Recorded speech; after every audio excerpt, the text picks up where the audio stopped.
Good evening and welcome to the Summers County Board of Education regular meeting. It is Thursday, February the 25th. The time is 6:05 p.m. and the chair calls this meeting to order. We apologize for being a couple minutes late. We had a technical difficulty that we were working on. Item 1, roll call. Let the minutes reflect that all members are present in the building with the exception of Mr. Brogan, who is joining us by phone. Mr. Angel, will you do the invocation and pledge for us? Dear Heavenly Father, we want to thank you for giving us this day. Dear Heavenly Father, we especially want to remember those that are going through COVID right now, those that are recovering, and those that have lost loved ones. Dear Heavenly Father, we ask that you be with each one of the family members there. Dear Heavenly Father, we also ask that you be with each of our students, our teachers, and our service personnel. Watch over them and keep them safe. These things we ask in Jesus' name. Amen. Allegiance to the flag of the United States of America and to the republic for which it stands, one nation, under God, indivisible, with liberty and justice for all.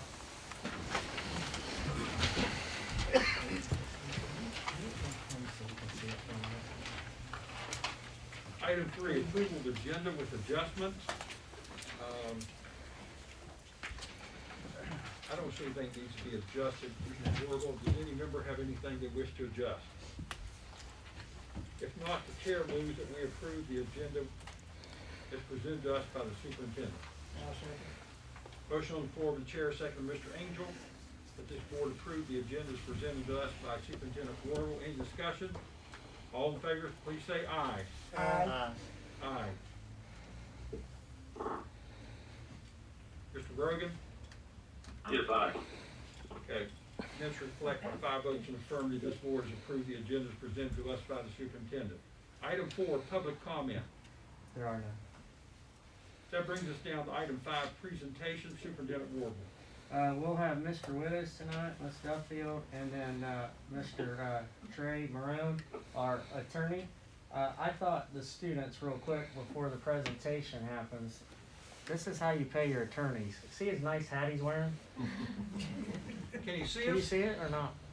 Man, you guys are a tough crowd. Trey, can you see us? We muted them. Can you? Make sure you see me. Can you see? All right, Miss Farley, don't be a...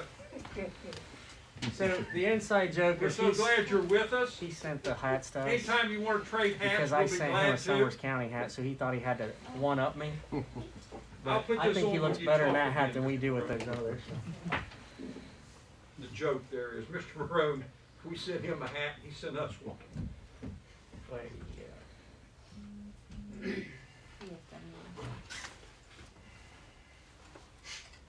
It's not letting me unmute. Tell him to unmute. He can unmute himself. He can unmute himself. Is he going to present first? No, I just wanted you guys to see him because he wanted to make sure the kids saw how goofy he can be.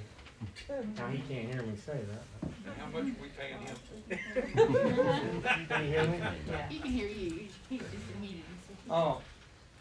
Oh. Well, we can, he's not charged us by the minute. We're Trey, you can unmute yourself when, I think you're the third presentation. He said okay. I will do that when it's time. You all let me know, and it's no charge. So I'm not charging you for being here this evening. Does that work? Yeah. Thanks, sir. Okay. The kids think you look real sharp. All right. At least I their like body this. I language. had to doesn't show it say- off to. Yeah, I think I mentioned you guys. My brother coaches at Tulsa High School, so I had to show it off to him when he was here last week. Nice. Well, we're going to go with Mr. Withers to talk about some items, and one is about homeschool, and he'll give you some update on our current affairs with homeschool students. You guys still have yours from last time, but when he brings up, Yes, sir.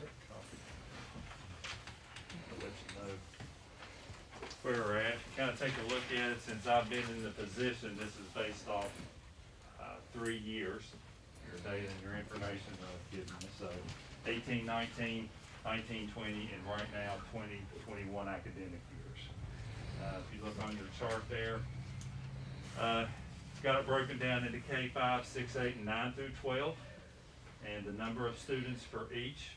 And those are the students for each year that had submitted a letter of intent, which is required by the state, okay, for homeschool. And as you can see, from 18 to 19, 37 total for that year. 1920 was at 45, and as you see right now, currently, 95. So we had near doubled since last year. So there's a lot of reasons why, you know, that with the pandemic and things going on, with the heightened concern and stuff that parents have expressed and things. Also those, you can see the majority of the students are at K-5 grade levels. And that's what we are looking at there. So we've got some challenges ahead of us as far as retaining and bringing these students back into Summers County schools. And one of the things that we are looking at, one of the options is the Three Rivers online program that we are looking at and kind of getting a feel for to offer these students, to give them an incentive to come back into Summers County schools so that we don't lose that funding.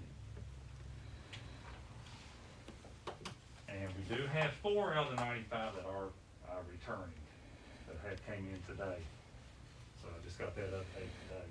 So, you know, could be some more hopefully that we've got, but the majority of them, you know, are still out there. So we have to, you know, look at means and look at different options to capture those students back and to bring them back into Summers County schools for the funding. Are you working with the parents on this? Yes. And if you take an average of $5,000 per student and you get close to 100 students, that's $500,000. That's a lot of money that is not coming in to educate our kids, and we do not know the background of a lot of these people who homeschool. There are some real good homeschool situations, and then others really don't know their background. So we want to get them back into our school setting.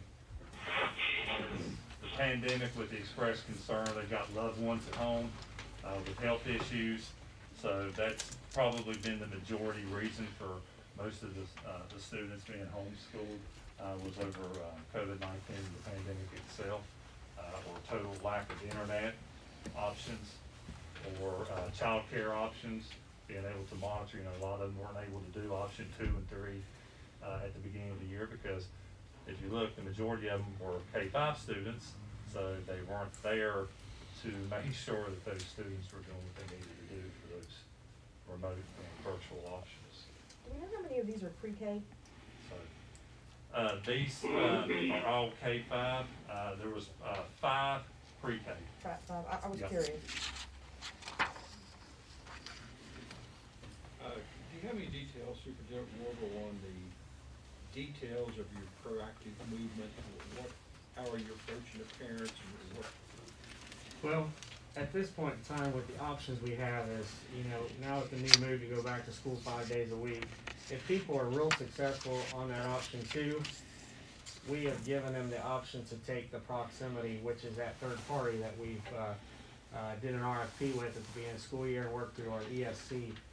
They can go that route, and some, after just having a conversation with them, have chosen to, you know what, I'm gonna go back to school, we're gonna try it out. The next option is this Three Rivers Academy.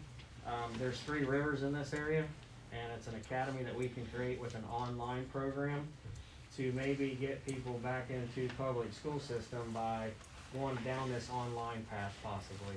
These companies have been doing it for at least a decade, so they're better at it than we are, and we've learned an awful lot this school year how online works. I'm still a proponent of in-person learning. You can't replace a teacher, and our teachers have done a great job being, from March to March, there's been a whole lot that has happened and taken place, and it's been tough, and people are being pretty reasonable about this frustration, and I get it, but that's about the best proactive case we can try to look into the future, is to get them into public school.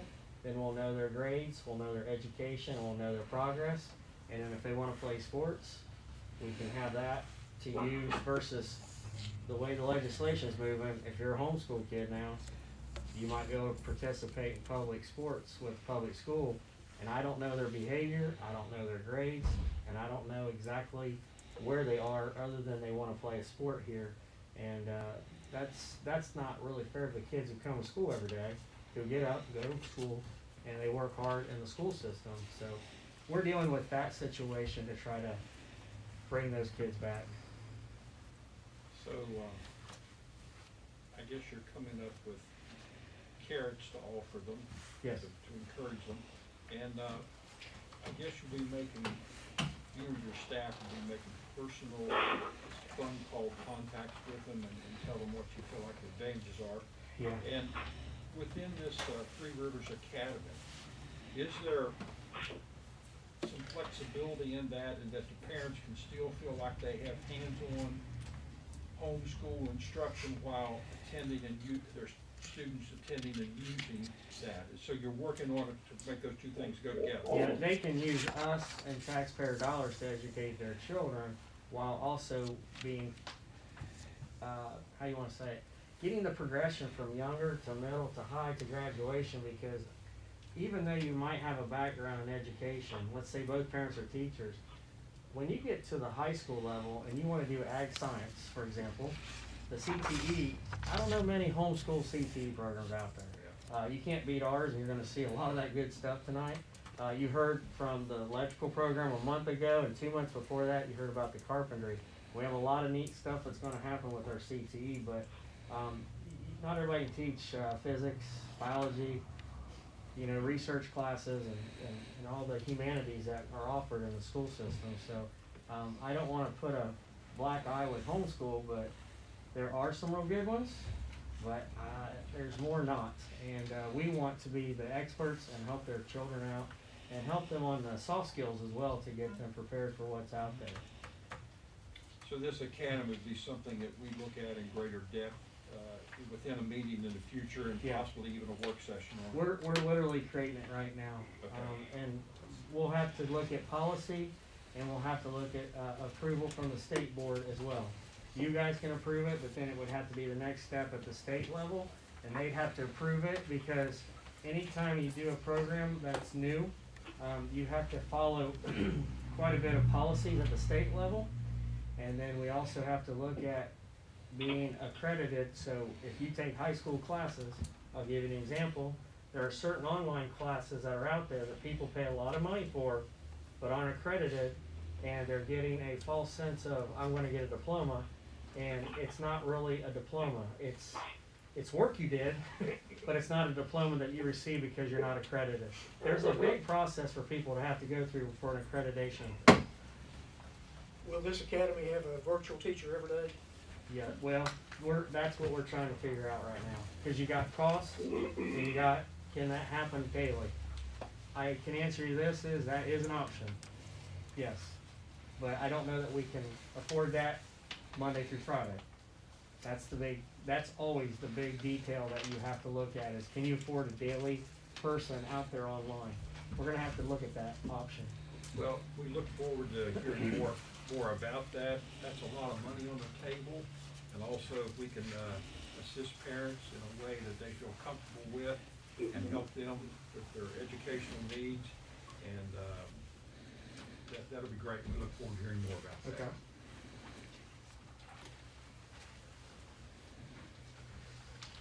Is that, where are we now? Are you gonna do the? Mrs. Duffield, Miss Kathy Duffield, I think, last week she had a great excuse. She did not feel good, like a lot of teachers after that second shot. I think she and quite a few other people in the state weren't feeling too good, and she said something about having 100 and some temperature, and I thought, yeah, you can just stay home. But we're glad she's still kicking and back, and she brought a few people to help, go over this, PowerPoint tonight, so I wanna turn it over to her. I can attest it's 36 hours and not much fun. Not really sure, we should all stand. Just make sure your clicker's on the side. Is this okay? Yeah, you're Yeah. sure. Okay. All right, so first I want to thank the board and Mr. Worrell for allowing us to come and present our very exciting plans for our outdoor classroom. Next to me is Greg Angel, agriculture science student and chaplain of Summers FFA. This is Jason McClung, senior agriculture science student and president of Summers FFA. This is Mr. Avis, and I'll let him introduce his students.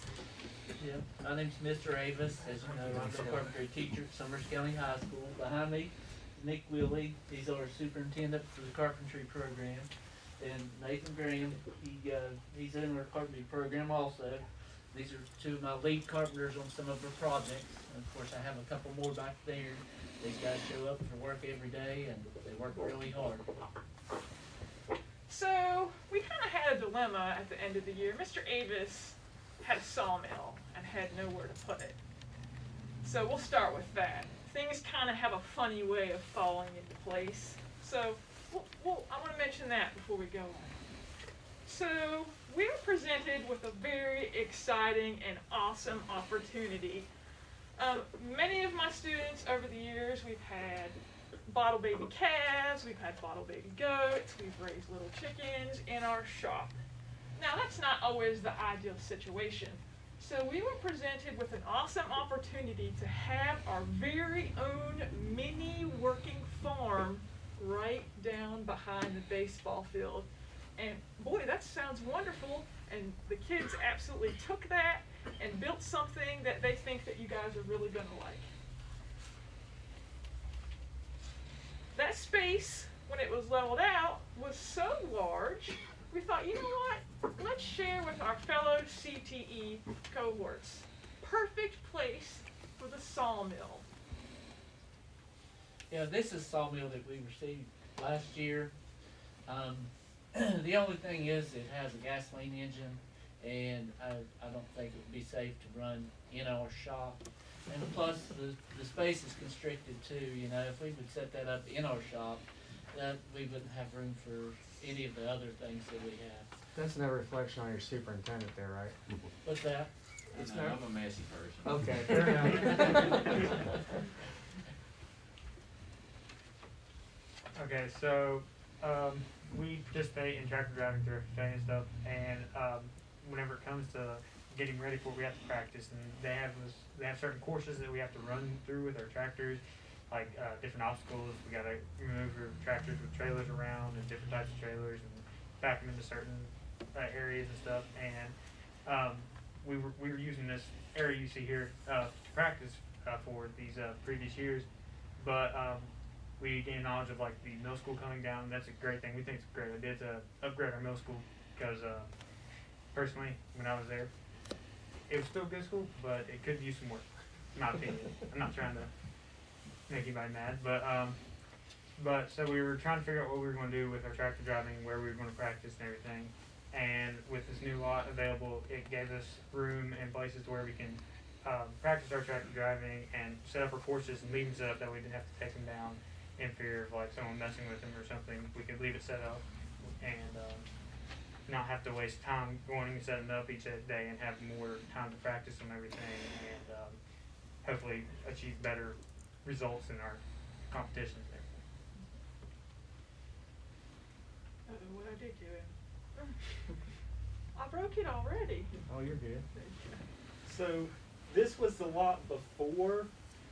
It was a mess. It had rocks, big rocks, and a lot of other stuff, big briar patches, big logs, telephone poles, a lot of things in it. A lot of random surprises, Yeah. weren't there? Surprise. Did you guys find any money? No, we didn't find any buried treasure or anything like that. So this is right before they started working on it. They brought everything in and then they got started right after this picture was taken. So. And it's a cool thing to note that this happened over Christmas break. I believe the work started about the 30th, 31st. So while some folks were supposed to be enjoying their Christmas break, they were donating their time to this effort. So that I think that's very important to mention. So what they had to do is they had to cut a road out and slowly start working their way over until they got it all cleared off, and it took them a little while. And I think I think, how long did they say, Greg, it was gonna take? About 2 or 3 days. 2 or 3 days, we'll get it done for you. We'll come back to that. Stop breaking it. I know. Am I pushing the wrong button? Just hit the next over Oh, there. thank you. There we go. Okay. So they continued doing it until they got that far, and then they kept going some more. This was, I don't know, what day do you think this was? Probably 2 or 3. Day 2 or 3, yeah. Kind of felt like we were getting nowhere Yeah. fast. You skipped one. Did I skip another one? No. There we go. All right. Technical difficulties. So we found, as we were clearing it off, we found that there was a stream running through there. So all the big rocks that they found, they pushed them over there to hopefully keep that end piece on there a little longer instead of having the water erode it away. By the way, this turned out to be like a nice little feature, like a nice little landscaping feature. Yeah. And that was a lot of work after getting that much done, because there's a lot of dirt there. So this is after everything is cleared off and sort of flattened. They were taking the box blade and trying to clear everything, or flatten everything out some more, but the rocks kept getting in their way, so we had to go pick them up the next day. What do we get out for this project that never gets to see mud or dirt? Ever. Ethel and our Massey Ferguson tractor that we use for our tractor driving course. So they actually got to do real farm work, and that was pretty exciting. Is that the one Bo tried to Yes, that's negotiate? the one that Bo Okay. tried to negotiate. And the answer's no. No. Not getting rid of it. For those people that are watching at home, they used a dozer and a track loader, and they were both running continuously. Yeah, they A were. lot of diesel used in there. Yeah.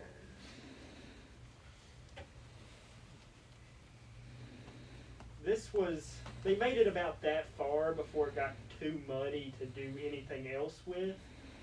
So they just stopped for the day, and I continued to roll it out.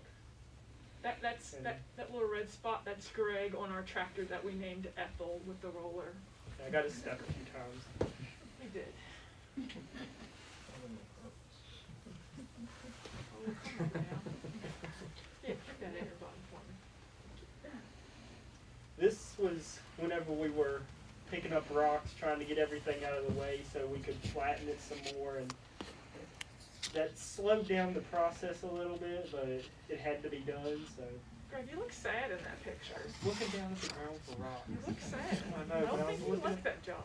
I'm excited that Ethel got to be used for some actual work. I'm pretty sure it cleaned her carved out and made her run a good bit better than it did before. Yeah. Ran out of diesel one time on it.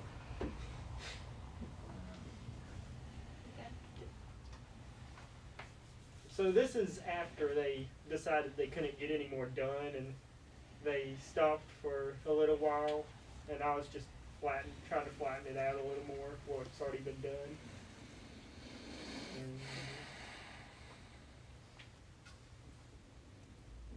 So we put up the tree and the telephone pole to keep unwanted people out, and then somebody takes their truck over the telephone pole Drives right over.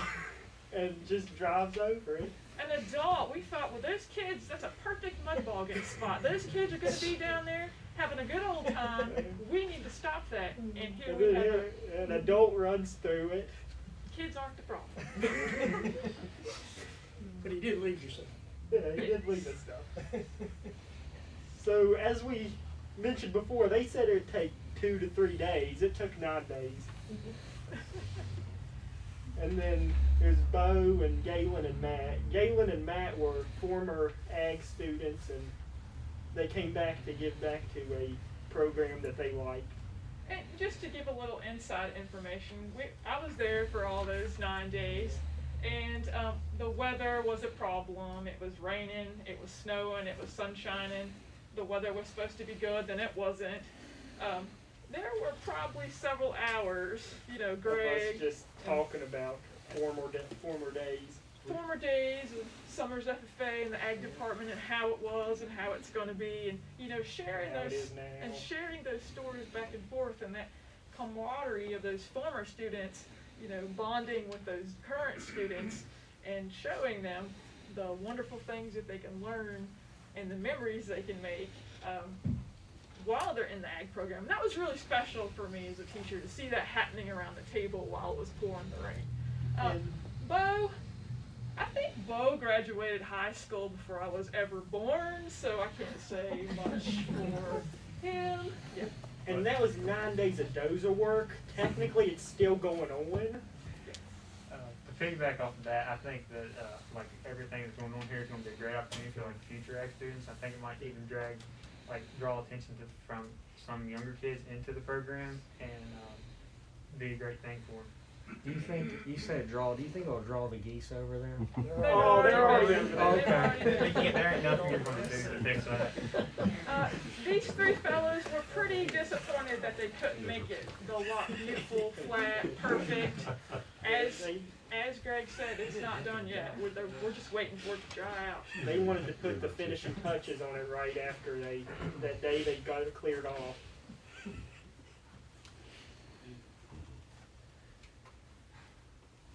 So right now we're letting the soil settle and freeze and thaw, trying to get most of the mud cleared out of there so we can finish it up.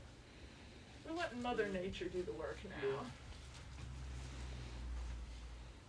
So we put up some fence to try and deter kids from coming in, but still the one adult came in and pulled up the fence post and drove right over two fence posts and drove right over the telephone pole. We did have a wonderful donation of hay. I know Yeah. seems like we're giving somebody a hard time, but we are a little bit. But Yeah, we did get some hay. We got some hay. So here they're using the measuring tape, and I was using a rangefinder. They're just surveying right there, trying to get everything ready, which is what y'all have, the papers that y'all have. That's the result of what we did that day. Which we'll take a look at here in depth in a second. There was a lot of math in that one. Here we tried to seed it, try to get some of the mud out quicker. And up in that top photo, there's a green guy, but it's blocked. One single green guy. And so we gave him a lot of friends and covered him with hay, trying to give him more friends. Some love. Yeah. Alright, so the next steps for this project after everything gets done is final grading and seeding, which is like just cultivating the land and like planting seed and making it look beautiful, I guess is the word to use. And then move the tiny house to the area to begin turning the trying to think of a big word, but it's not coming to me. So just trying to turn it into like the barn that we're wanting it to be, and get the sawmill ready to be set up in place. And like the extra area we have left over after that, we're going to use for other things such as tractor driving and maybe a smaller greenhouse to help out with other things. We're also going to end up putting fences through there to kind of separate everything and to keep our animals that we'd like to keep there for our like our little bobsled calves that people learn stuff with, and keep those in the area. I think it's a great idea.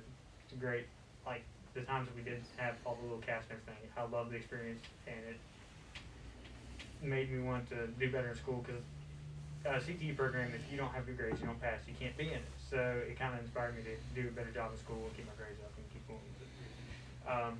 And I've made several memories, like memories I'll cherish forever, and I'm glad I took the class. And I think all this is going to turn out to be a great thing.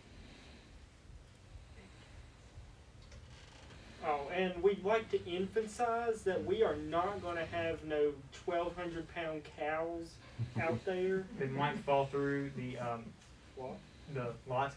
They're kind of heavy. No crazy cows either. Miss Duffield doesn't do Yeah, crazy cows. We had no- bad experience. Bad No, if they try and get out, break any fence, they're gone. You say T-bone steak? Hey, I'm okay with that. we have a big roaster and we do a mean pig roast. Now, we've never had an ox roast, but we'll try it. So that's the lot from an aerial view. And We've got from some pretty cool aerial photographs, yeah. they're a little smushed together from where they're the aerial. So it's bigger than what it looks. And some more aerial. Alright, so like, we want to thank these people, Jason Gore, Brian Boone, and Greg Angel. We want to thank all of y'all for providing the equipment to measure the lot, because if y'all didn't provide that, then we couldn't have come up with a plan. It'd been a lot harder to do that. Couldn't have surveyed the area and wouldn't have been able to have the beautiful papers you have in front of you there. Thank you for taking the aerial photos to help us get a good lay of the land see a broader perspective of it and be able to put everything together. So this is the papers that y'all got. That's the front page. So that tree is right at the corner, and then that line going up, that's splits carpentry and ag. The area on the left will be for carpentry and the sawmill, and the area on the right will be for our little mini farm. We'll have our miniature barn in there, and our tractor driving course, and our possible little greenhouse or little high tunnel. That's what it is. My bad. Have that in there, and possibly our like a little field or something that we grow crops. That's just, that picture's just turned to Kind of show you what the other one. what it looks like, Here. not on paper, actually in the perspective there. So where you see the baseball fence, that line that corresponds is the baseball fence. The green fence along the railroad tracks is that 270-foot line up at the top. So they're oriented in the same fashion, so you can see the actual layout with the survey lot. As I said earlier, the carpentry sawmill and everything, they're going to be going to be on the left, and our mini farm will be on the right. Now, our plans for the open area is tractor driving, but we're not going to be doing tractor driving all year round. So we're going to have wildlife food plots in there, gardening space, and maybe a mini high tunnel. And that back spot out behind the tiny house, that we're not going to use that until it settles down, because we don't know what that's going to do. It's a little mushy back there. And back behind the fellow there that's kind of blocking it, and which is no big deal. They have it on their paper that this is page 2 of your document. That's the tiny house with the two sheds on the side, and I'll let them talk about their plans for that. And the 2 sheds we could use to store like a lawnmower in to mow the grass, or if a cow needs to go in, we can put it in, or Like a an sick animal. cow. Like if an animal needs to go in, It's kind of like a quarantine for animals. If they want to decide they want to catch coronavirus, we can quarantine them for 2 weeks or something. But we can also use one of the size as he said for like our maybe one of our Ethel or mini tractor, or like our lawnmower or something, because we don't have the biggest space for our equipment like tractors and stuff. So that would help make up some more room for that. And the fenced-in area in front would be like the run for the animals. That's where they're going to be while we're gone. While we're there, we could turn them out into the bigger lot, because that's going to be fenced in. And I think that's one of the great ideas they come up with, a fenced-in lot and a fenced-in lot. So if we get one of them crazy One of them things, get out, and it gets then out, it doesn't completely get out. It and just gets out of that one. It just gets out of the one. Unless you get a really wild one, and Then then, it gets out of that. then we're just, That's we're when gonna have an T-bone ox steak race. come out. So So this is Carpentry's plan, and we'll pass it on to Mr. Avis and his kids. You want up here, you okay? Let me try. Okay, gotcha. So that drawing was done by when he was in his second grader's mind. So don't blame me on that one. It was just my idea. So, all right, go on, boss man. Good luck. This is a project, this is what we've drawn up for the sawmill shed. As you can see, we have it numbered, similar to what you would see on a set of blueprints, because, you know, there wasn't enough space to write out on the plan what we're doing with it. Number one on that detail is the sawmill shed. It's basically going to be about 21 feet by 46 feet. We're going to have a gravel base underneath it. We will probably have... The little dots there are the gravel base, by the way. Right. We will have, the slab is going to be 6 inches of fiber reinforced concrete. What we're going to use is a pole barn style roof. And we, just for the sake of minimizing the weight on the structure, we're going to use trusses and a metal roof, because one area of the building, we want to have at least an 18-foot opening to where we can bring the logs in.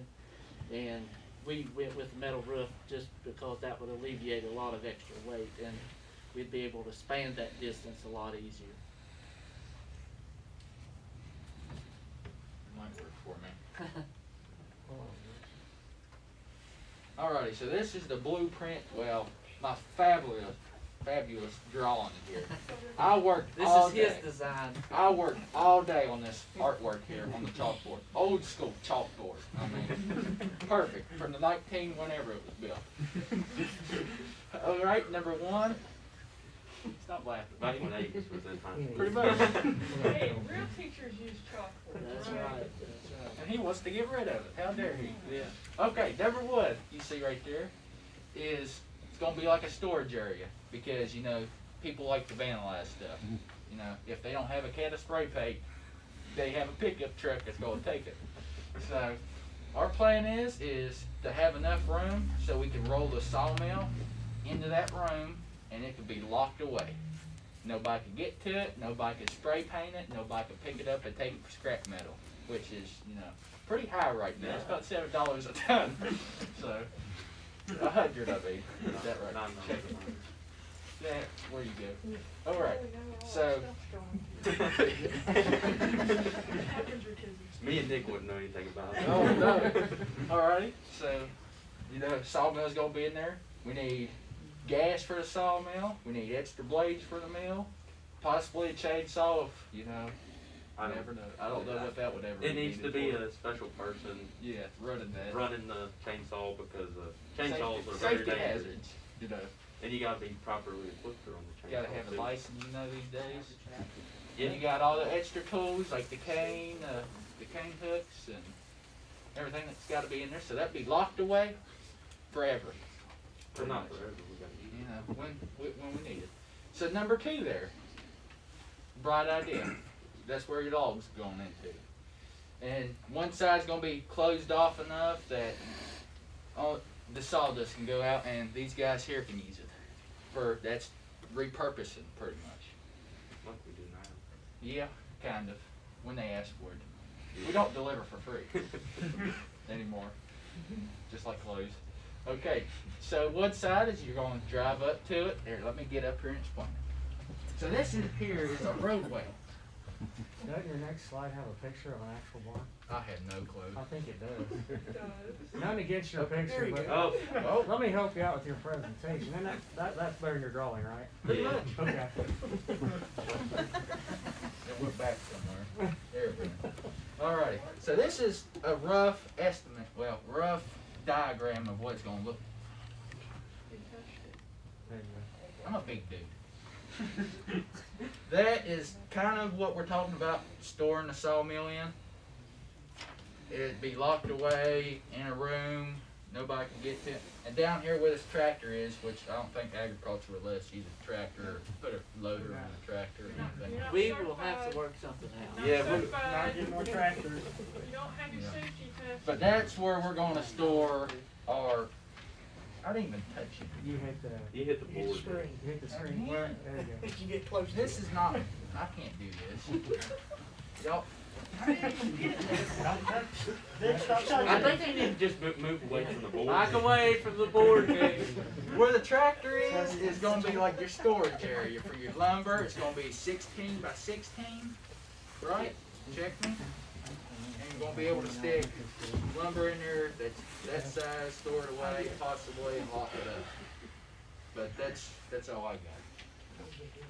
Now, we wanted to mention that the green fence along the back, the railroad dropped some telephone poles on it, and we're gonna have to call somebody to fix that.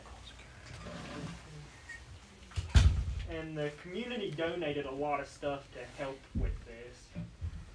Yeah, we have people who have donated hay, the grass seed. We have people who are donating fencing supplies, the aerial views, of course. We have people who are donating their time and equipment to come down and put in fence posts if need be. We have a lot of support for this project from our community, and it is absolutely awesome. You know, not to mention the dozer work that was donated. And it is absolutely awesome to see our community come together and support these two CTE programs.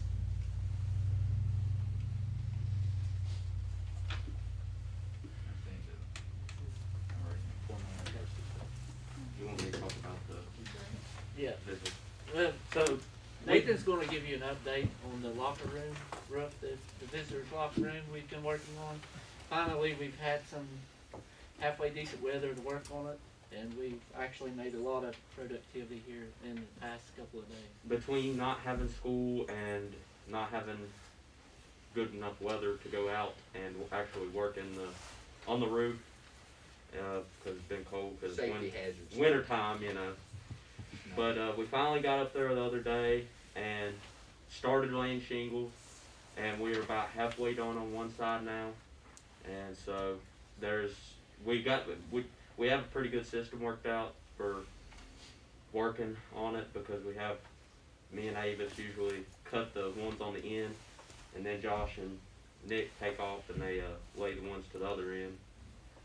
And that's a pretty good system, and we were moving pretty quick when we were out there. We just don't have enough time to really get out there by the time we get our tools dragged out, and then when we have to go back in, we have to put our tools up and stuff. So not much time in there, but we're getting it done. We took a couple half lunches and stuff, and we were really moving ahead on it. So should be done pretty soon if the weather cooperates.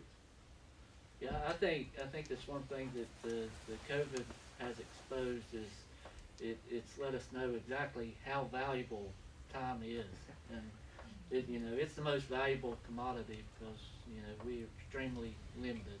Because we have all our materials are there. It's just that we've got to have time to work with them. So. And the last thing I'd like to talk about is we had a grant opportunity about, was it 2 weeks ago?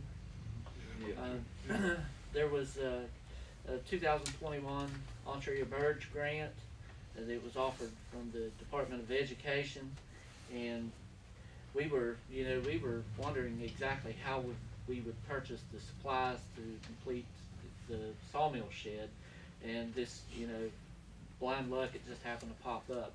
And I jumped on it, and we got it finished and submitted it.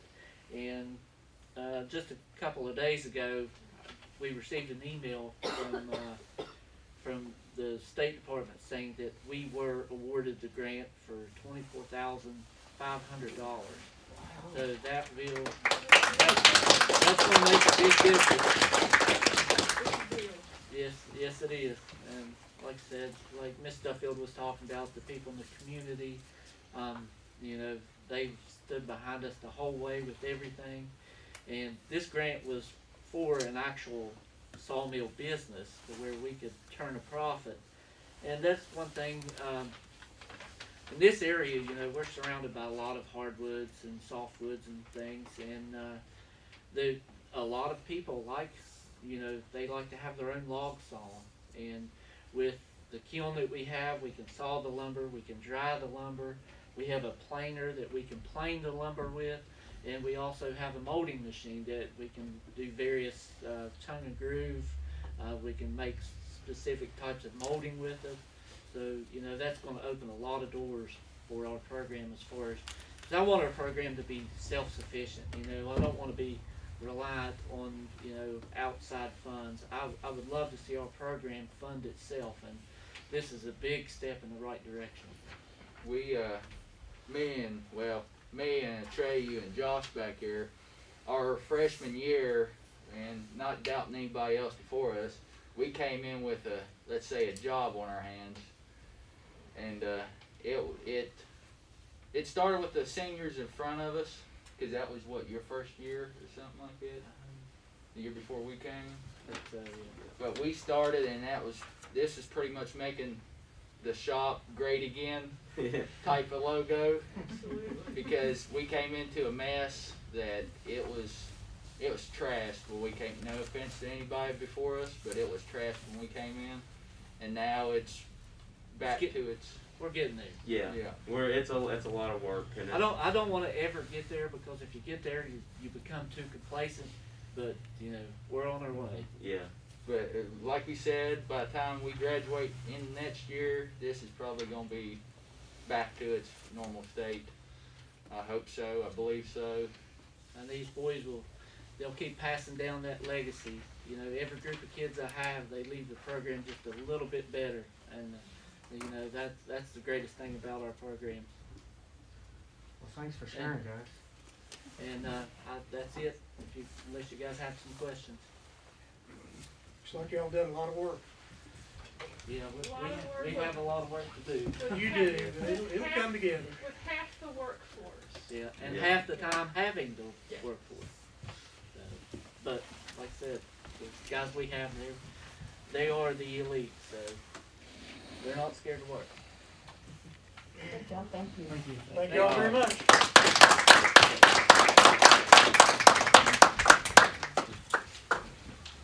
You're not graduating after this year? On behalf of the board, Yeah, I go to therapy 3 days a week. Do you? because of you. I thought you need 4 or 5. on behalf of the board, we would like to thank Davis and Mrs. Duffield for conceptualizing what you're doing on this lot. We certainly want to thank all the volunteers who donated both time, equipment, and materials. And this is a prime example of how working together and working with the community, you can make something special in our CTE program. So we applaud you and we thank you, and we encourage you to keep up the good work. At this time, Superintendent Warble, if you want to move us on to the next presentation. Mr. Trey Marone, can you hear us? I can. Can you hear me? Yeah, I'm gonna turn it over to Okay. you, so we can get an update from you on working with you guys with our board policies. Yes, sir. And I wanted to first say, you know, the thing that you guys just had there, the presentation was always my favorite part of board meetings. You know, hearing about student successes and programs that they're excited about, and your staff as well that's excited about it. Those are just great opportunities, and I enjoy hearing all that. I did want to take a few minutes this evening to update you kind of where we are on the policy project. You know, I did make a note here while I was listening earlier. I may start tuning in whether you want to hear from me or not. I'll just listen in because I made a note of moving virtual school policy up to the top of the list to try to make sure that we've got, you know, a good one in place there for you, you know, to meet all those requirements. But I don't know if you've seen any of the policies yet across your board agenda. I've sent a handful of policies down to the county so far. A couple of mandatory policies that need to kind of be moved along and probably put in place. The Title IX policies and administrative regulations and the school board effectiveness policy. But I think I talked to the superintendent, and I'm gonna routinely come at least once a month, on a regular meeting like we're doing this evening. And then anytime you wanna have a special meeting, if you would want me to come to that, we can do that. But I'll definitely plan to attend at least once a month at a regular meeting, to give an update and answer questions, because as things start coming across your agenda, you may have questions that you would like to hear, answers to, kind of as you're considering those things. I've got probably about 20 more policies that are headed your way. And when you see these policies, there's a couple different ways of presenting them. And as a board member, I kind of liked them one way, but most of the board members liked it the other way. So I just wanted to throw that out there. When I do, if you've got an existing policy and there are going to be changes to that policy that you have, I do a thing called track changes. It's a word, something you can do on the computer. I'm not taking to explain. Somebody there knows more than I do about it, but it's called track changes. So all the changes I make, you can clearly see how those changes are in the policy. New things are underlined, old things are have a strike through. I, for some reason, always enjoyed that and liked that as a board member. Most of the board members did not want to see all that detail, but instead they liked a little summary sheet on the top, which I've got that as well. So it's up to you, and I can talk to the superintendent if you want to let him know about which way you would prefer to see those when they come across your desk. If it's a new policy, of course, it won't have any of that. It'll just be brand new up front, like the Title IX policy. You do have a Title IX policy, but there was a major overhaul this past year. So really, even though it's technically going to be a revision of your policy, it's going to really look like just a brand new policy. So things like a brand new policy, you probably, you wouldn't expect to see track changes or anything, but I kind of need to know which way you would want to see those coming to you, so that you're kind of general, you would see when the policy comes in, if changes have been made, what those changes are. You could see a summary of that on the top. Some policies are going to come to you and they won't have any changes or markups on them, because those are policies that I don't see any issue with. It's a policy that you and your predecessors have all decided that you want to have, and see that you just want to leave the policy as is. But what's important about that process is there's a section on your policies which will be in the header, so I've kind of got to redesign the header for your policies, but it'll show every time you review the policy. And I think with this project we're in, that's very important, and the reason we're in the project, I think it's very important to show that, because what you can start showing and documenting is that you are systematically reviewing your policies, and the date of that review, even if you make no changes, you might have, let's say, 15 policies on your agenda, 12 of them don't have any changes, but you're still going to look at them, and then 3 of them have changes for you to consider. So 3 might be amended, and it'll show that they were amended. The others might have just been reviewed. But I think it's real important to show as a county and a school system, especially if someone is looking at your agendas, or someone is reviewing your work, as far as your policy work, then you've got a documented trail that shows that we've reviewed this policy. Even though we haven't changed it, we've reviewed it all these times. And I know you've done that in the past, because I see some of those notes on some of these policies, but that's something I think it's important now, because of how long it's been since some of the policies were reviewed, that one way or the other, all 171 policies that we've mentioned are going to come across your desk, even though a lot of them may not require any changes be made to them. But then you can mark those. They'll be marked accordingly as they're kept in your book. They'll show that you reviewed that on February the 25th, 2021, or what have you. So that's kind of the way those are coming. If you haven't seen any of the ones that we've sent, you will be soon, and then we'll be sending some more here shortly. So you'll start seeing a volume of those each month. And I would encourage, and I don't know exactly, I didn't look at the agenda when you've had policies. I know I've seen on your website when they're out for comments, you put them out for comment and things. But if you routinely, even if it's just once a month, have a policy review item on your agenda to show anybody that's looking at your agenda, somebody comes online and wants to see, or somebody from Charleston, or somebody's looking at your agenda, they see that you are actively involved in policy review, and they can even see those policies. I would also encourage you on those agendas to, like when you're receiving public comment, not necessarily put the public comments on there, obviously, But if you receive public comments, as a board member, I always like to get public comments. But you receive those, and I would note when you're doing policy reviews that have been put out, if you're making changes and you're putting that out for comment, that you note on your agenda that you have, you're reviewing any comments received or no comments were received. We even put that on the board. If no comments were received, we noted that because we want to show the public was given the opportunity to be involved in that policy work. So those were some items I think I want to discuss there with the agenda. So like I said, you'll have review of some of the policies that you won't do anything. Some you'll have new policies, the mandatory policies, which like I said, I've already sent a couple, and there'll be some more of those coming to you. Let's see, what else do I want to say here? I'm kind of looking at my notes here. I think I've covered. I've gotten to start to get to know your central office staff. Certainly have enjoyed that in the different areas and things that they work. Anybody have any particular questions for me right now?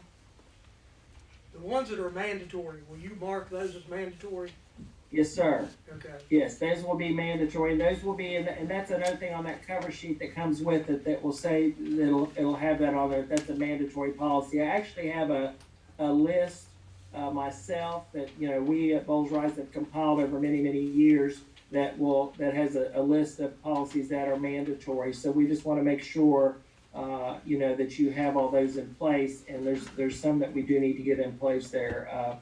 Like I said, you do have a Title IX policy, but the policy regulations change, so we do need to get that one in front of you as soon as you can do that. And since it's such a major overhaul, that one will need to go out for public comment. I know your school board effectiveness policy, which I have sent down there. I sent it back, I think, in January. I think you all have a two-week comment period. I think we had a 10-day, but you have in your policy a 2-week comment period. So, we want to get that on the books. Fortunately, you haven't had one of those complaints, so it's not really been an issue. But if you did have one, you have to have those new policies and stuff in place because the procedures have dramatically changed on Title IX just in the past 6 months. Trey, in going through the manual, have you identified several policies that we did not have that you did triage on, and you've determined we need to get them, and you're taking care of those first? Yes, you do. You do have several, and those will be moved to the top. But again, so you're not inundated with a bunch of major overhaul policies. The mandatory ones will be moved to the top, but you'll get some policies, like I said, that will just be really just review. And if you don't have any particular reason to change it, you'll leave them on your books, but be able to mark on those if they're reviewed. I want everybody to know that we got our money's worth out of this policy manual because it hadn't been reworked since 1970. I was a freshman in college that year, the last time this was worked on. So although we're spending a little money with Bowles Rice, I think it was about time.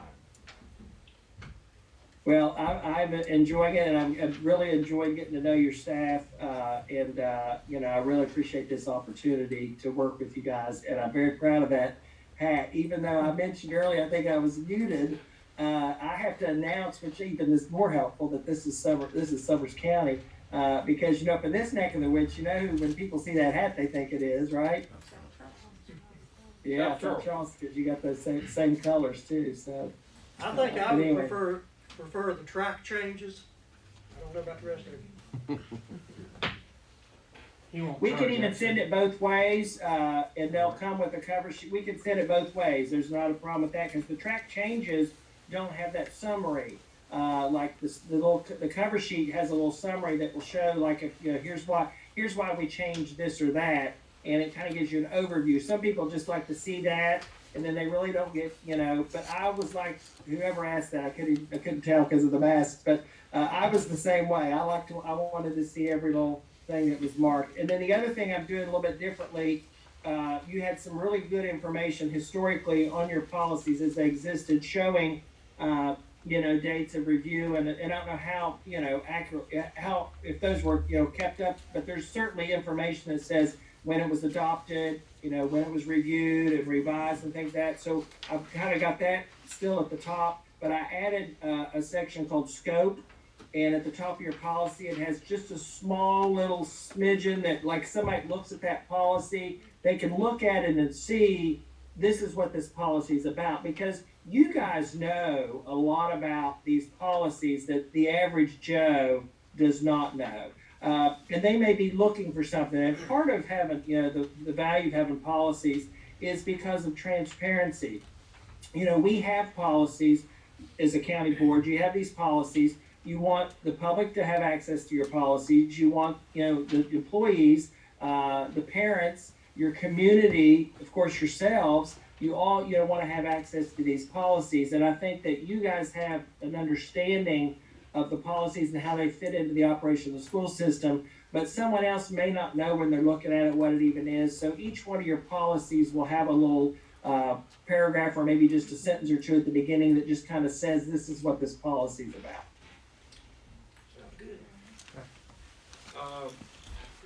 We appreciate it, and you can confer with Superintendent Warble and use his judgment on how you want to go forward with and how you want to present them, and we look forward to talking to you again.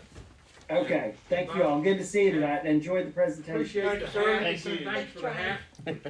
You're welcome. Okay. We are at item 6, approval of minutes. If there's not any objection, the chair moves that this board approve the minutes as presented to us by Superintendent Warble. I'll second. Motion on the floor, the chair, second by Vice President Farley. This board approve the minutes as presented to us on February 11th, 2021 board minutes regular meeting. Any discussion? All in favor, please say aye. Aye. Aye. Aye. No opposed, abstaining. 5 votes in affirmative, the minutes from February 11th, 2021 have been approved. I think we've already seen both instructional initiatives with our presentations from our CTE. Also, Mr. Duncan, we do have one, Okay. one more presentation by Ms. Schaefer, if you don't mind giving an update on No, the STEM. No, it'll just be a quick update on STEM. Okay, I apologize, No, I didn't that's all see right. that under the It scrutiny. was- Don't worry about it. She's just gonna update you guys. It's on just the a STEM. quick, I don't have a whole lot of updates, just a few. We've met with New River and that our brochures and everything's been sent to Verizon for their approval. Once that's, they're approved and come back, we'll be able to start recruiting our 100 girls for our Verizon STEM camp. Got paperwork today for 4 instructors and the dates for that. So, and they're gonna hire through New River Technical College. One thing that they've added for this year that they didn't have last year, which I really like, is a mentor program. And there's going to be 2 mentors with the girls from college, and 2 of them are going to be high school mentors from our high school girls. We're going to work on getting a couple of those. A little unsure right now about where the camp is held. We have the dates for the camp, which is the last 3 weeks of July. Little unsure right now about the goal, and what Verizon wants is for us to take the girls to New River to get that college experience. But they have very strict, they're not even opening their campuses up yet, so we don't know what that's gonna be. So we're working on another plan to where we would house it here this summer, then next summer we would go back. So we're just waiting to see what's going on with that. And that's basically the updates that I have right now.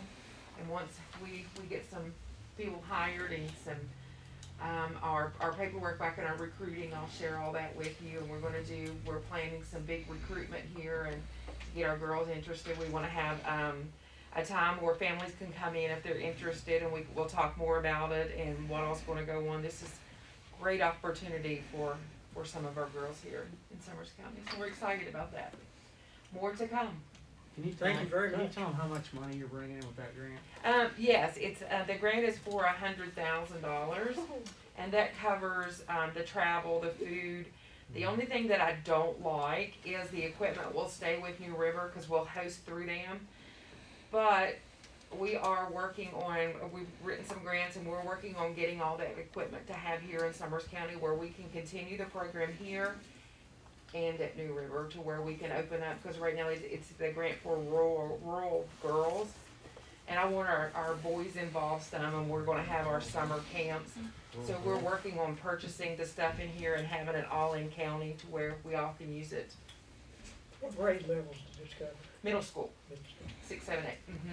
And I want to expand it. That's the goal, down to our upper elementary and on and up to the high school. And we've got a lot of the stuff already.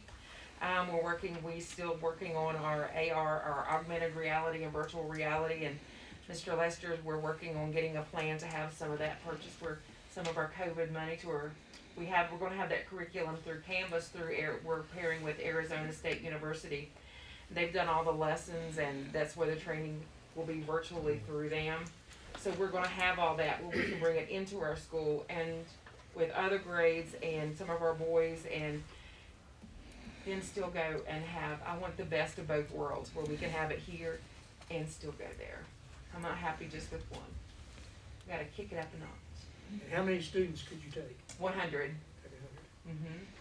And I'm a little concerned when I heard the governor's announcement about groups of 75. So, yeah, I'm like, ooh, is that educational or is that just groups getting together? So, I guess I need to do some research on that.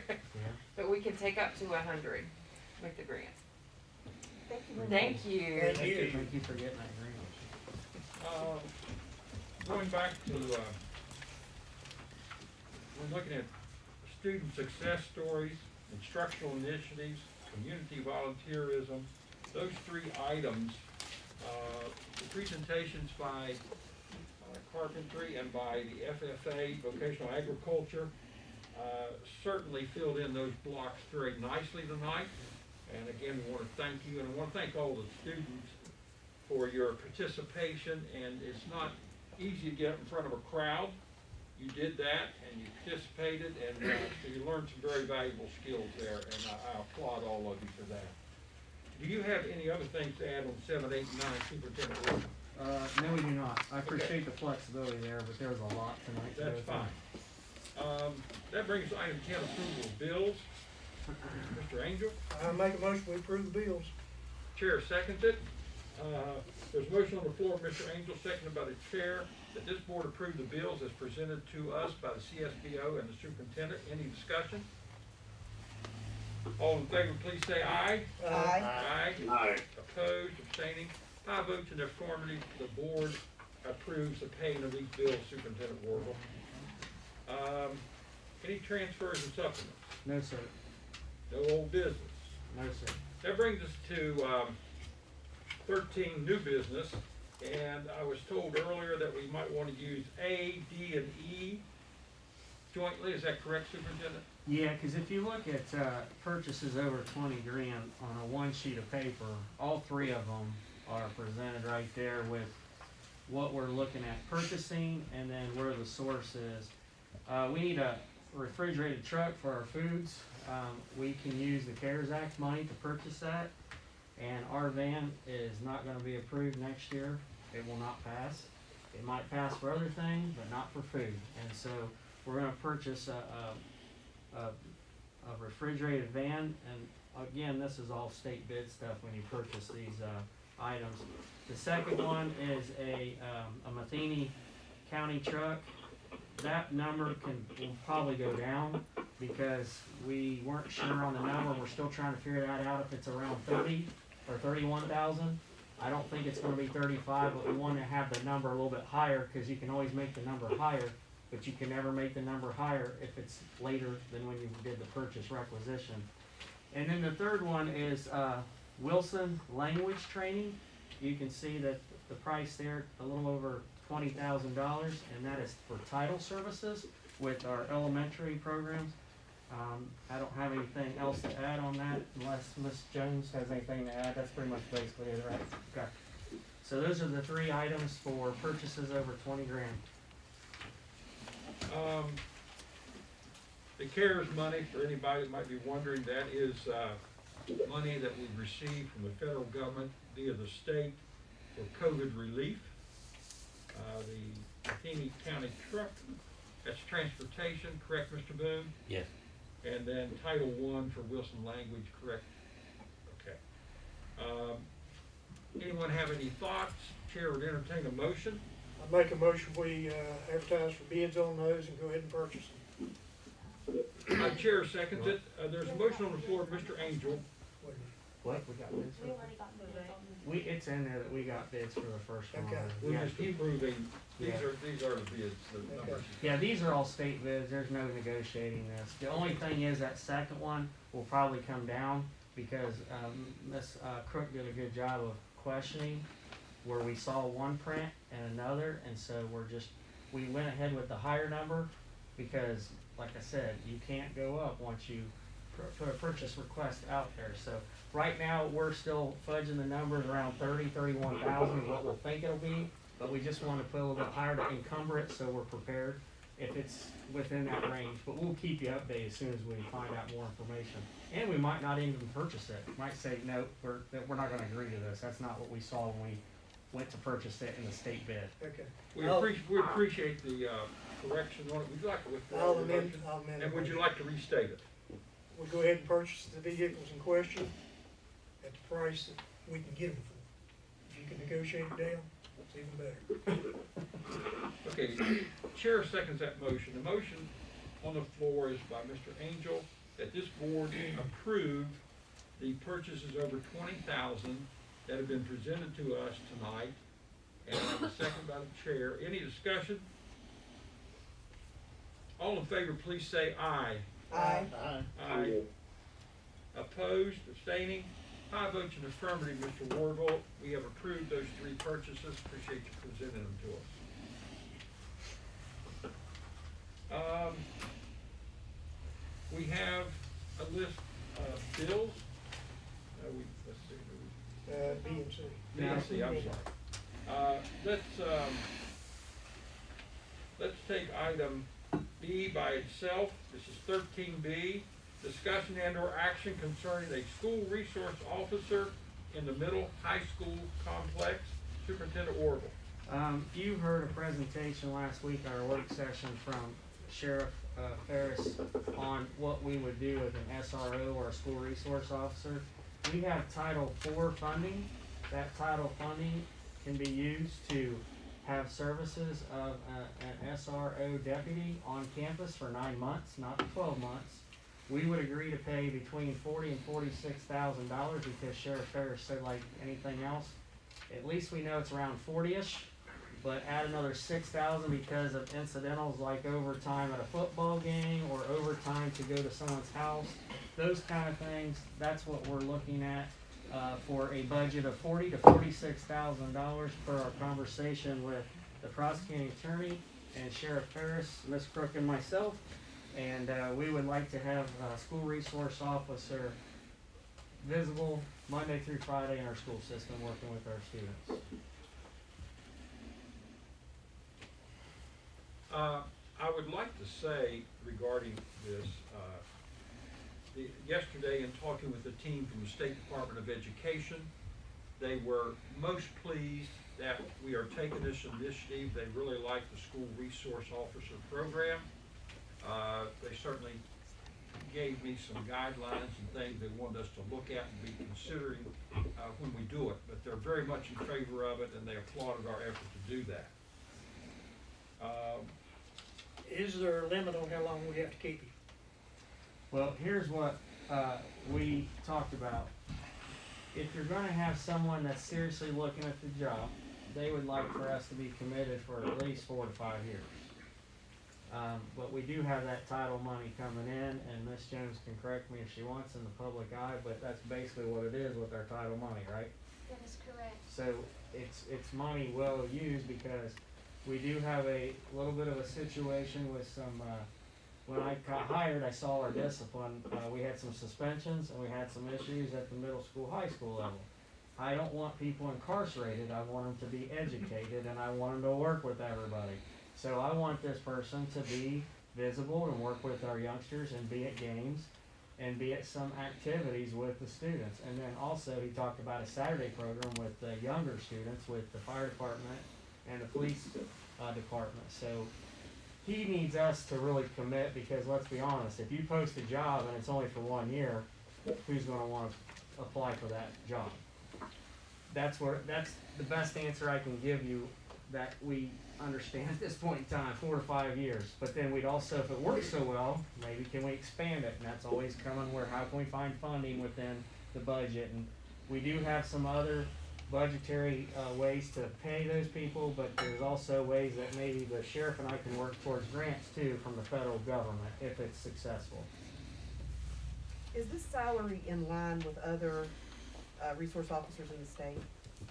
I will, that's what I assumed when he was telling us. He's the one who set, I didn't set that But number. yeah, we didn't set this. That up. was on them. We just asked them, what do you think? And they said, well, this is about what it is. So that's for a 9-month. The other 3 months, they would have to supplement maybe the rest of that salary, because for a whole year, I don't know that that's the right number. But for 9 months, that might be about in line where it is. But if they pay the other 3 months, because we're not using them, those other 3 months, they might have to find other funds to back up to 50,000 maybe, or I would think that would be pretty close to the time they pay benefits. Yeah, that's the number he was hoping we could get with our title monies. Ms. Jones and Ms. Crook, do y'all see any chance of that Title Fund, funds going down in the next 4 years? It has actually increased in small increments with my 3-year span here. And at least 20% of your Title I funds can be set aside, or has to be set aside, for student well-being and safety. Okay, thank you.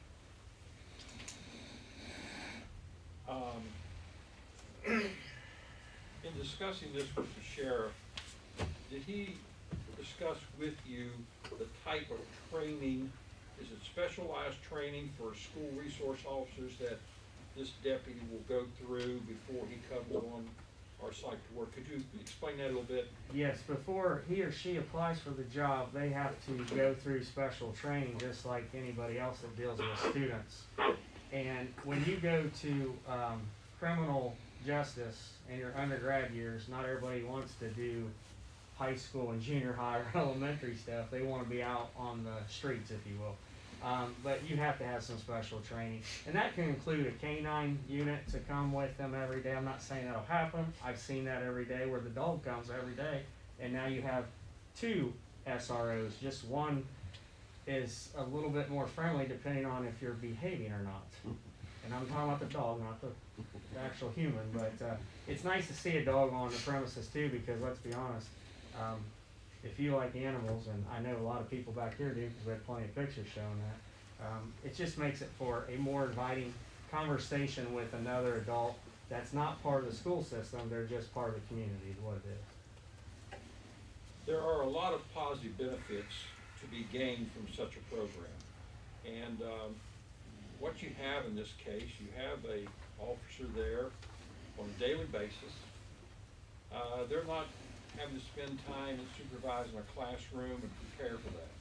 What they can do is create positive relationships with all the students, and in developing those relationships, they're going to get assistance from students to see things or find out things that might be detrimental to the health or safety of our students. And it's always nice to have a school resource officer there in an event that you have an intrusion. So this is a win-win program, and because we have the assurance that Title I money, 20% has to be set aside for such safety features, I can't think of a more safe or positive program. So having said that, Superintendent Wardle, are you tonight looking for a motion of approval to give you the green light to go with this? Well, if you guys feel comfortable, and Ms. Crook just handed me something here. If you look at the 40,000, it's 40,573 for our piece of that pie. Now, 6,000 needs to be kept for, like I said, overtime with ball games or etc. 3 months is the county will pay 13,524. That gives you a grand total of around, when you look at it for the whole package for 12 months at 4,508. You multiply that down, it gets about 54,096. So that's about around about here. We can give you a copy of this if you guys want it. That's going to be close. Do you need a decision on this tonight? Well, here's the thing, if you guys feel comfortable with it and you wanna vote on it, that's fine, or if you'd like more information, I can have the sheriff come and the prosecuting attorney. But, you know, you guys heard them at the work session, I don't wanna put you in a position where you feel like, well, maybe wanna wait one more next board meeting. I'm fine with that too, but at the same time, we need to start interviewing also for an SRO, so that's where I'm at, and I do not wanna push you guys, but I also know that time's the essence. I want to say one more thing about the program, and then I'll tell you where I think we might want to go with it. We at ball games quite frequently, we have security groups that we have to come in. And in talking with the sheriff, he indicated, and that's what the overtime money's for, is that we possibly can use this, pay overtime money out of this funding to have the presence of local law enforcement, which is much more secure and much more effective than possibly our school and our athletic programs having to hire security people there who may or may not be able to do the job as effectively as would a true law enforcement officer. That's another positive aspect. The floor is open to any members if you want to make any suggestions. I think what I would like to see, Superintendent Warble, if you put on the agenda, if possible, for the next meeting, Okay. if you could have the prosecuting attorney and or the sheriff come in, make a brief presentation to us. Okay. That gives us a little bit more time to think about this, ask some more questions, and get straight from him. I think everybody is liking the program, but we want to make sure that we do our due diligence in going over all the material. So if you would do that for us, does any members have any objection to that? Do you agree with that? That sounds good. I would like for you to touch base with, Raleigh County and see what they're paying theirs. I know it's gonna be more, but. Oh, yeah. Oh, yeah. And anything that you pick up from Raleigh County, or that you'd like to share with us, please do so. The only thing I can say on that is, if you got city versus county too. Cause Raleigh might say, we're gonna go with the city Beckley Police versus the county, They're using, or it could be both, you they're know. using county, I think, Yeah. all the way. Yeah, but I can check. Okay, appreciate it. Yep. Okay, you'll put that on the next agenda. That brings us to item 13C, discussion and or action concerning the return to school 5 days a week. You guys should have a, piece of paper in front of you, it's front and back copy of schools, every county, excuse me, all 55. This was given to us by the State Department. Each superintendent had to report on what type of school they had going on, and you can see the county with 4 days, counties going 5 days, and counties like ours that have been doing the blended model. When you add up the 4 days and 5 day counties, that's 40 counties out of 55. They've been going to school 4 or 5 days in person. I think what they've been using is that data to see if there's been any outbreaks in schools with COVID, and so far there hasn't been any. The data that they're using at the State Department with Dr. Marsh, he was on with the Board of Education at the state level on Tuesday. I think the meeting started at 10:30 and ended about 1:30. There's a lot of discussion about going back in person. The state board did vote to go back in person no later than next Wednesday, March the 3rd. So since the State Department was already here, when we were doing that review with them, I said, so we're looking at starting on Monday. They said, oh, anybody can start before that time. It's just, everybody has to start by that time. So that was the direction we got at the State Department, to go back to school K through 8, and then 9 through 12. I've been talking with the state officials due to the situation. We have a very unique situation in our county, having the 8th grade, 7th grade, 6th grade be moved into that high school facility. I don't think they're going to have any problems with us, even if we went the rest of the school year with our 9 through 12 to do the blended model that we're currently using. Had a faculty senate letter sent to me. I responded to it that I can agree that we can move forward with that AB schedule. The faculty at the high school are doing the Google Live meets already. They're fine with the way they've been doing things with that. I think that would be the safest way to move forward. and look at this fall, depending on where COVID is at that point in time, and reevaluate if we can go 5 days a week at that facility, because let's be honest, those kids are bigger, and it's tighter now that you added 3 grade levels. So K through 8, we go 5 days a week, start Monday. We do have those sprayers to disinfect daily within the buses and in the buildings. We have plenty of PPE supplies. We're using those desk dividers to block any thing that would come from someone's body, the little shields there. And we have a pretty good staff here that's been tested. And I think everybody in the states they're tired of this.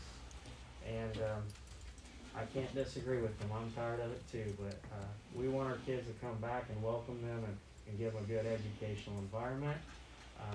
We're doing the best we possibly can to provide safety in our school system. And everybody has accepted the challenge, and starting Monday, we're going to move forward with K through 8. Obviously, you're going to be like other boards around us, like Raleigh County and Fayette just nearby, and Mercer. These counties have all voted to move back to going to school 5 days a week.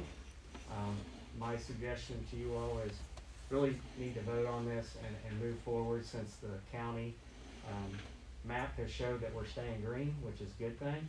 If we would start going into a color that is not so good, red would be doing full remote again. I would just go ahead and do that K through 12, because local decisions can be made with DHHR and myself to say, we're starting to see the numbers creep back up.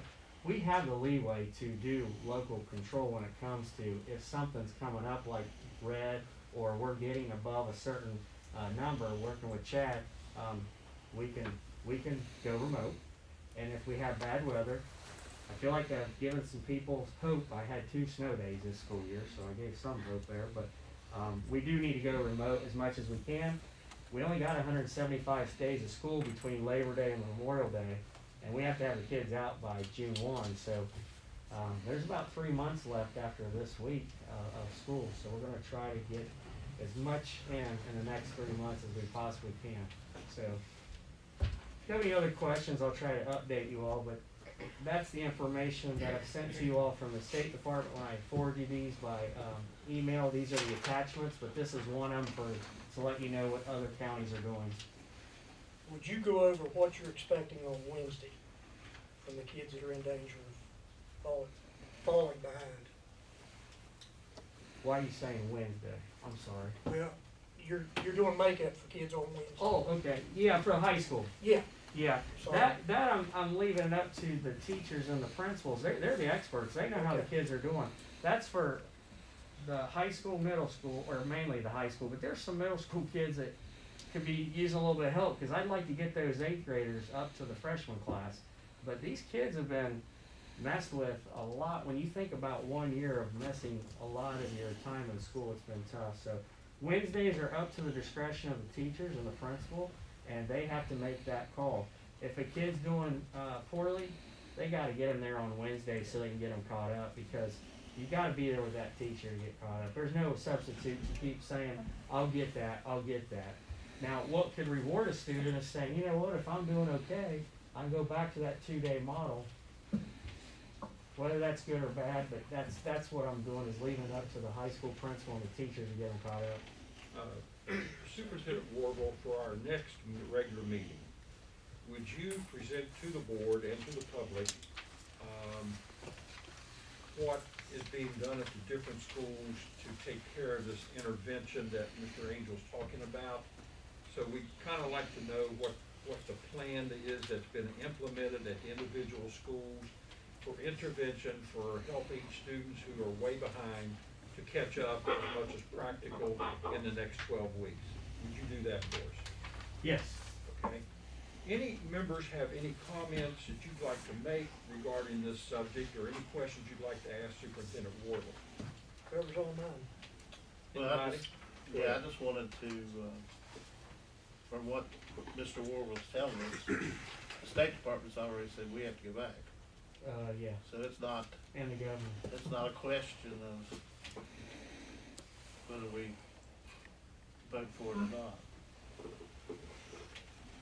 Any other thoughts or comments or questions? This board is certainly very aware and considerate of all of our citizens' feelings regarding this. We all have, any job you do, we all have supervisors and bosses. And when the State Department of Education, who works with the governor, when they say K through 8 needs to be back in school 5 days a week, that's pretty much taken out of our hands, unless, as Mr. Warble pointed out, we have a local situation with huge spikes. Yes. And I want to point out that 6 weeks ago, and we're about to hear this, the state board pushed us real hard to go back 5 days a week then, or at least 4. However, they did give us the option of continuing our blended approach. Now, because of the fact that during that period of time, we had some really high spikes in cases in Summers County, and because of the fact we wanted an opportunity for all of our personnel to get vaccinated and have their second vaccination, we made the decision to use the blended approach for these 6 weeks. We're now at a point where we don't have any choice. The state board has told us you're going to go back, and I want to point out to you that there were some people, there were 3 counties, I don't have to name the counties in the state, who tried to buck the state on what they suggested a few weeks ago. That did not go well for those counties. And they have all made the decision to do what they've been ordered to do by the State Department of Education and I guess ultimately the governor. So we will continue to look at anything that's local that would start to become bad. And I want to say that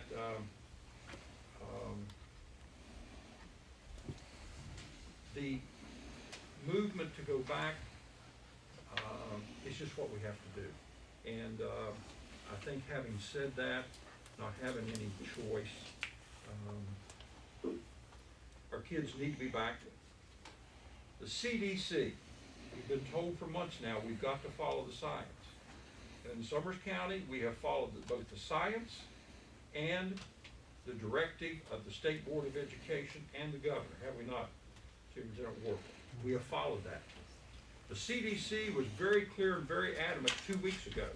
The head of the CDC was on national television, and they said students and teachers need to be back in school, and in fact that they should be.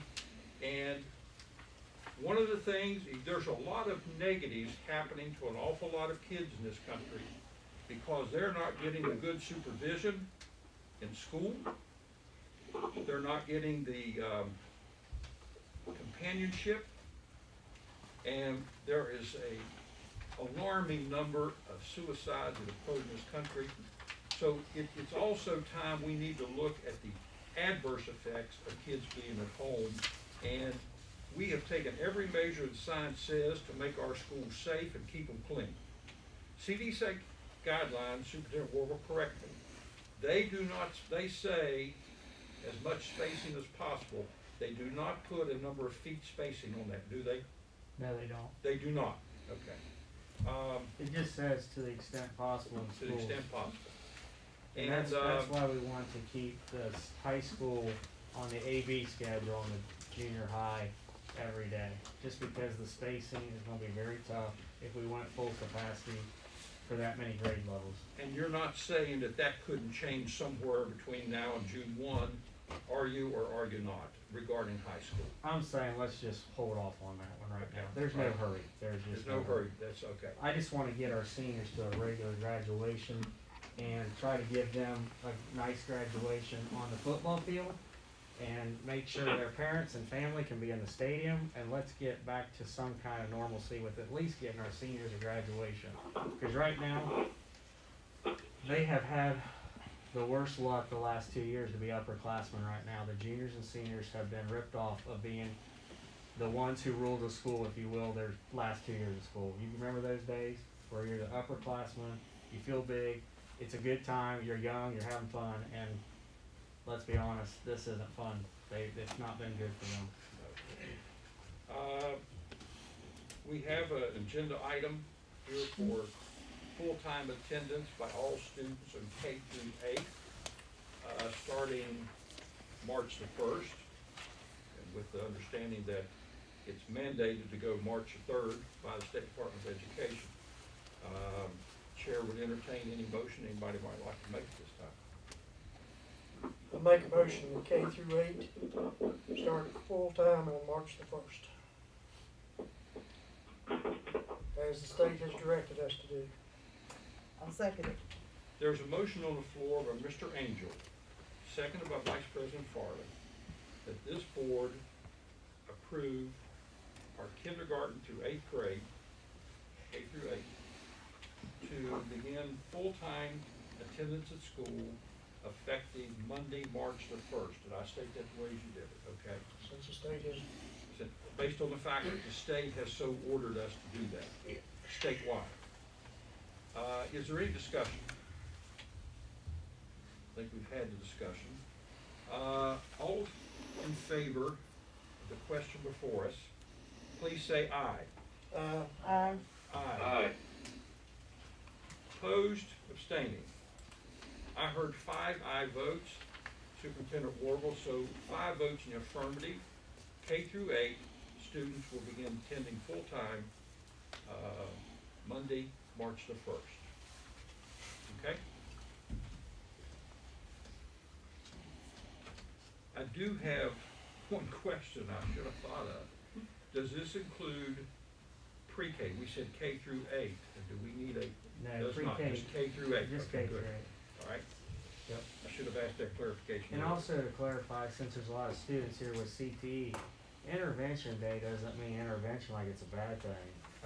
You guys might want to catch up on your, was it roofing, right? Well, if they would catch up on their other grades. Okay. possibly.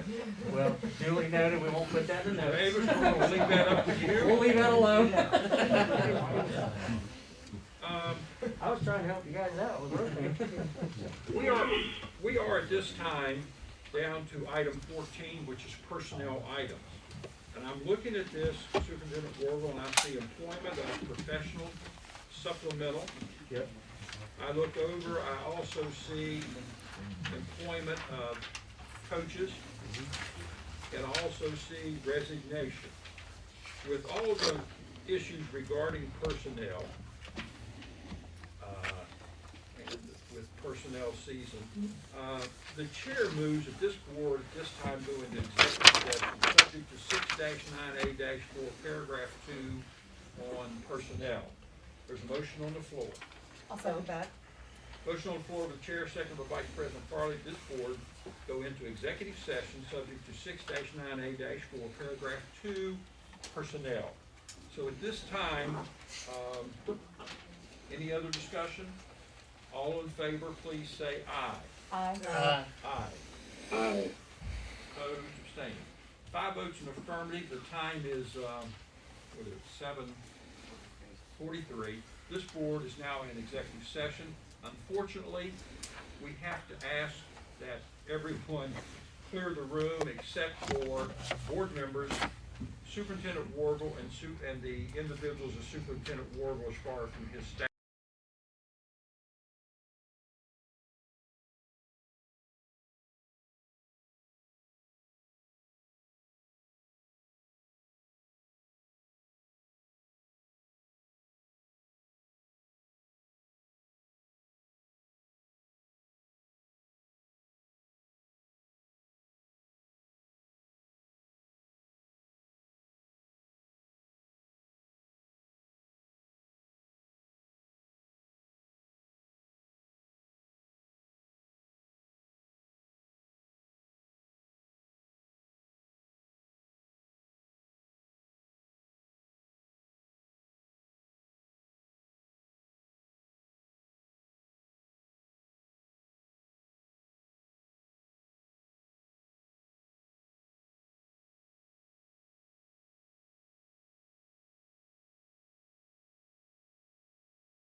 got me on? You can't Okay. come on Wednesday unless your work's done.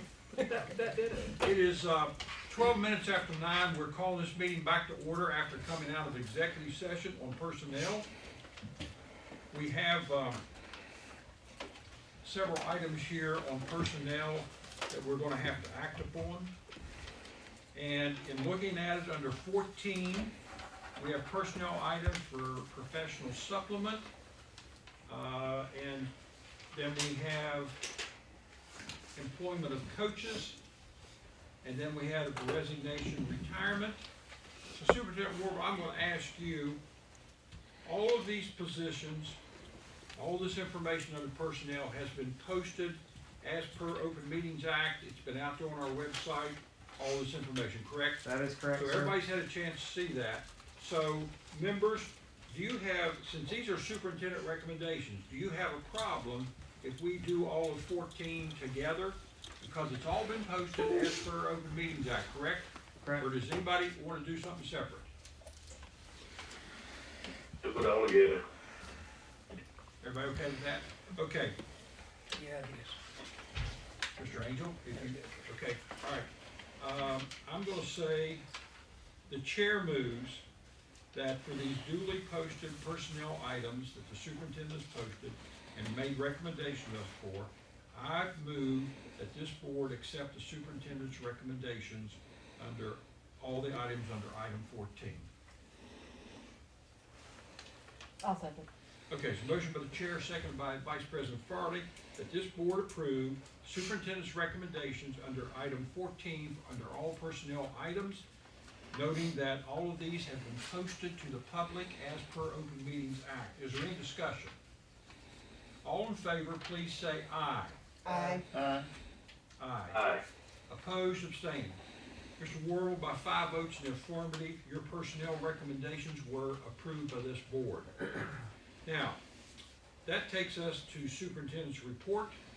Since we've had long enough evening, the only report I have is, you should, if you don't have a handout in front of you, I should have given each one of you a handout on upcoming board meetings.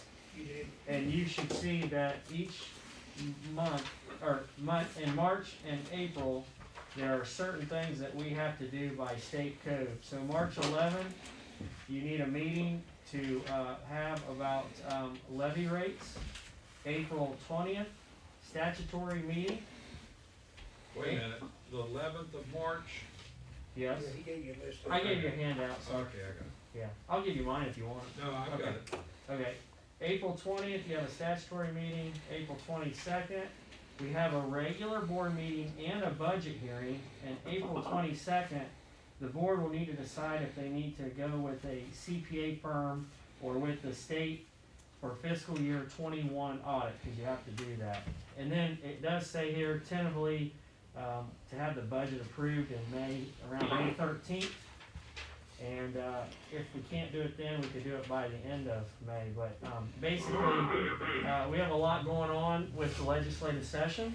And these are dates that by code right now, we need to have these meetings set forth for you guys to make certain decisions. Okay, everybody's got that. Any questions on that, on the upcoming meetings? You want to mark your calendars so we make sure we're all present because they're statutorily required. Anything else? Kenny, can you ask Kenny, we'll send him an email. I'll send you guys this in an email this weekend. How's that sound? Kenny, he's going to send you this schedule on upcoming meetings. He's going to send you that in an email, okay? All right, that's perfect. Okay. Superintendent Ward, you have anything else on the report? No, I just have discussion for next meeting is the upcoming Board of Ed. I talked about that. Or we might cross out, sorry, I'm getting my stuff crisscrossed. Prosecuting attorney and sheriff to come at the next meeting, correct? And what is being done at the individual schools that you guys asked about, right? Those will be the 2 items on the next agenda you're looking Say at. that again. Okay, the first one was the prosecuting attorney and the sheriff's department, or sheriff. To make a come up- presentation on the SRO program. Yes. Yes, and then the other one is, I think Mr. Angel asked something about what's being done at each individual school, right? And what did you want specifically at each individual school? I didn't catch that part. the LSICBs, if we're having them or not. So Okay. that was, you covered that. Yeah, I did have another item that can report on us. okay, We wanted to know by school what each school is doing for intervention for the purposes of helping students who are behind because of this mess we've been in with COVID. What's being done, we would like to have a report, what's being done for prevention for those students at risk. And you got that then? Mhm. Okay. Yep. I would also like to ask, because I picked up on this from talking with Trey Mahone, would you go ahead and include under, and I don't know, it could be an old business reoccurring item, would you, since we're gonna have policies coming out here from him on incremental basis, would Okay. you go ahead and include a new item on the agenda? I don't think we need action on this. no, Where you would say, update on discussion policy. and possible action regarding policies, in regard to our policy manual. I think that ought to be a permanent fixture until we get this done, Dave. Some meetings, there may be nothing to do on that, but we wanna make sure we're staying abreast of that, okay? And you guys would like it in both forms, right? Yeah, Yes. Okay. and the ones that need to be put out for review, you go ahead and put those out? Yeah, Okay. all I do is say, Mr. Lester, can you put them on the website? We wanna go ahead and do that. Yeah. Legally, we don't have to, but we wanna go ahead and do that. It's just good with It's just, well, it's transparency. just good transparency, it's good, we legally wouldn't have to if we was in a pinch, but we'll do that. Anybody else have anything else? I think we've done that, and you're gonna try to have a pretty slim skeletal meeting for the next time, just all necessary business. Yeah, In other words, I guess we won't have 3 or 4 or 5 presentations. and would you guys want to do LSIC for every school building, or just focus on the one that is considered in the state's eyes not doing so well? Why don't you put that as an agenda item under new business next time, and we'll act upon it. Is that how you want it done? I can do that. Do that under new business. We can do Is that that. okay with everybody? Okay, Winner. all right. If you're not, don't have anything else, Superintendent Warble, then Ms. Farley, you're on. This was a long one. I make a motion we adjourn. The time is now 9:19.